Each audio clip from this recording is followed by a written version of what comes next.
tender. Take the keys to my car. There's no place to go. I'm happy right where we are. 'Cause I'm a BarStoolTender, potential fender bender. You're a genius with a bottle and a blender. You're a star. So our next barrel-aged beer comes from the Netherlands, and it's the La Trappist Brewery in the Netherlands. I was just there last summer. It was a great tour, great people, interesting beers, but this was, of course, my favorite. And it was also my wife's favorite. Now, my wife is not a beer drinker, but it turns out if there's a lot of alcohol in it, she kind of likes it.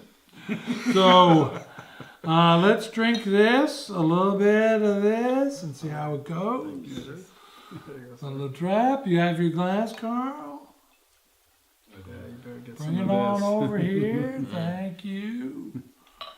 And I gave you the Track 7 glass just because, well, you know, Sacramento beer. I have the Epic glass, and the Epic brewery is from Salt Lake City. I looked at them and said, "You have a brewery in Salt Lake City?" And they said, yeah.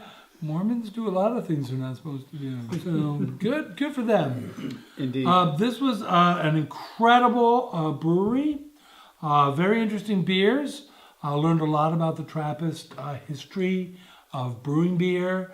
Some of the laws have changed, or some of the rules within the Brotherhood have changed, so that now it only needs to be overseen by a monk instead of actually brewed each step of the way by monks. Let's give it a quite good. It's a very oaky note. You definitely get the wood. Definitely get the wood that is aged in. Yeah.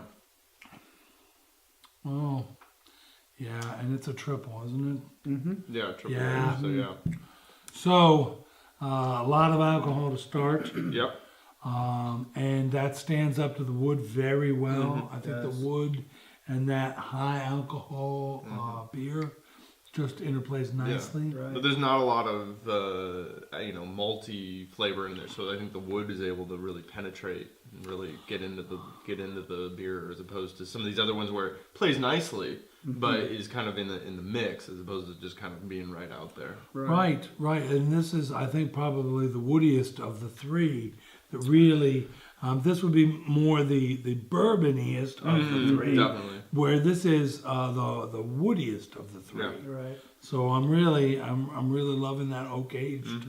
Yes. And it reminds me of some of the Belgian Trappists that I tried, where you have really the traditionalists in like caves in Ardennes, and they'd have these casks, large casks. And at the time I first tried my own Belgian barrel-aged beer, it was really something I didn't know much about, and I just said, "Gee, this tastes like wood." And of course the person pouring said, "It should," and he spoke English, luckily, whereas the other people are cracking up, who were French-speaking and understood enough English to know you were fluent. to say, "Yeah, what's this dumb American saying?" But yeah, Right. you know. Well, you had a interesting story how you happened upon that cave. Oh gosh, how I actually got to the cave was I was driving with my wife at the time, and I was driving along this really windy road in the Ardennes, and it was a Peugeot. The stick shift was on the column, and I suddenly handed the stick shift to my wife because it popped right out, and we just kept winding around this road that was going downhill. Fortunately, and we rolled into a fortuitous parking spot right in the town of Malmedy, and these people pretty much took me away to go ahead and taste while my car was getting repaired. And my wife was having pretty much coffee and chocolates. And when we eventually met up again, I was pretty much not able to drive home. So we just stayed at a local pension, and everything worked out quite well. Oh yeah. Quite well. Oh yeah. Well, that's a great way to experience this. Oh, it was rather fortuitous and pleasant. I guess we should remind our viewers to drink responsibly and drive carefully. And we did. Yes. Yeah. Boy, this is Very really good. good. Very good. Quite tasty. Okay. Well, we're almost ready for our last one. Nice. How are you doing on your glass, sir? You all right? Okay. Wow. Yeah, I mean, that's the thing is like, even a triple probably is usually lighter, but in the wood, it's going to darken up a You bit. can see a little bit of precipitate and stuff. It shows you just how. Oh yeah, complex yeah. it is. Especially the Belgians, I would assume they don't do the filtering. Oh and no! stuff. Hope they don't. No, Probably not. no. Onward. Switchblade. So, Blair, you brought this one as well. So Yeah, we tried to get You real have to tell me local, about get this. real local with the Davis Brewery Sudwerk, which had been sort of traditionally a German brewery, but they started to branch out into more conventional American styles and methods and whatnot. So this beer is a bourbonator. Sort of borrowing the ator suffix that Polliners. Was that Polliners Salvatore? Yeah, or- Pauliner, yeah. Yeah. So now you can just add ator to anything, and Right, big, strong beer. Hoppinator. Yeah. And so they take their Doppelbock and age it in bourbon barrel barrels and. So being a lager, probably is the only lager I think in the lineup. Yes. It's a little bit lighter. So a yeah. little bit different approach, a little lower alcohol. Right. I which saw is it was only 9%. only 9%. I know. Really, seriously. Well, What a piker. Yeah. You're still getting your money's worth, but Yeah. Oh, that's true. Yeah. That's true. Oh, that is yummy. Really good Doppelbock. That's aged. And you're right, it is lighter. It's almost got a hint towards the sour. it does. That's interesting. Did you notice that? I don't know whether that's intentional.